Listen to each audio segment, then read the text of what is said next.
strong message needs to be sent about doing that because we see it.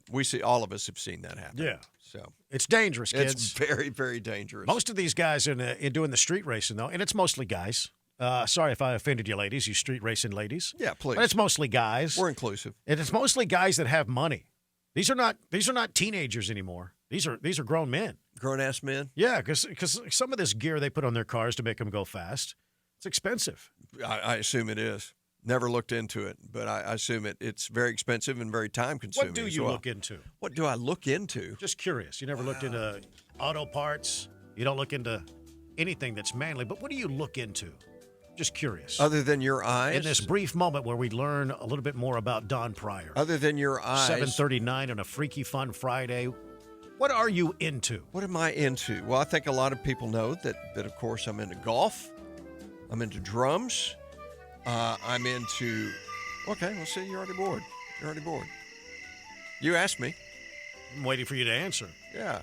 That's it? You're out? That's it? I'm into food. Love to eat food in Austin, Texas, even though... Oh, good for you! Even though the only places I go are Matt's El Rancho and Mighty Fine, but mostly Matt's El Rancho.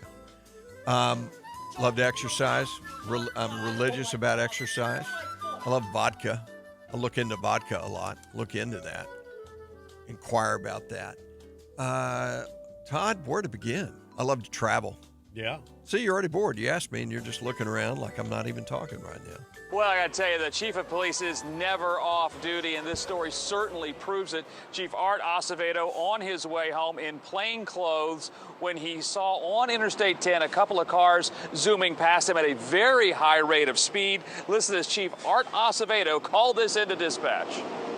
I'm trying to overtake a Dodge Charger and looks like a green Dodge Charger and a white Mercedes-Benz. They're both eastbound on the 10 approaching Yale at about 110. Can you see any units east of me?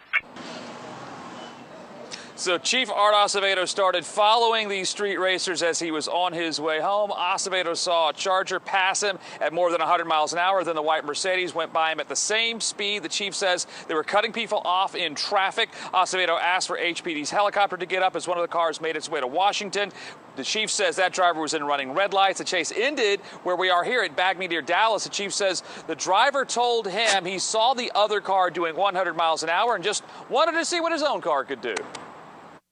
They watch the Fast and the Furious. They don't realize that's Hollywood. This is real life, and we're having way too many people die on our highways, and we can't be pulling up with this kind of reckless behavior. So the chief says that the driver of that Mercedes was arrested. His car was impounded. The chief says that these types of street races happen all the time, but there's just too many fatalities on our roadways to let somebody like that pass him by. And he says you never know who you're going to pass in traffic if you are street racing, so keep that in mind. Always some popo out there on the street somewhere, man. Good for him. Absolutely. Send a message right there. You're not into street racing. I noticed you. Yeah, I'm just not into street racing. You're not that kind of guy. No, never have. I can think of one occasion where I actually peeled out, where I burned a little bit of rubber. One time just to see what it was like, and it was before I even got a driver's license. It's in my mom's Ford Country. That's when you discovered the, yeah, go ahead. My mom's Ford Country Squire station wagon, and I decided to peel out one time, and it's like, okay, well, there's that. Yeah. Did it, and I was fine. There you go. That was the end of that. Wife's still on the list to buy that new Corvette. Really? I don't think it's going to be the fastest production car on the road, but it's going to be a fast production car on the road. That's coming. When do you anticipate delivery of said vehicle? Don't know that answer. Now, the fastest production car on the road in 2018 was the Hennessy Venom. They had Dodge Charger and a white Mercedes in that racing story going 110. Hennessy Venom? Yeah. What is that? The Hennessy Venom F5, 301 miles an hour. That's what it'll do. You got the Bugatti Chiron 261. You got the Bugatti Super Sport 268.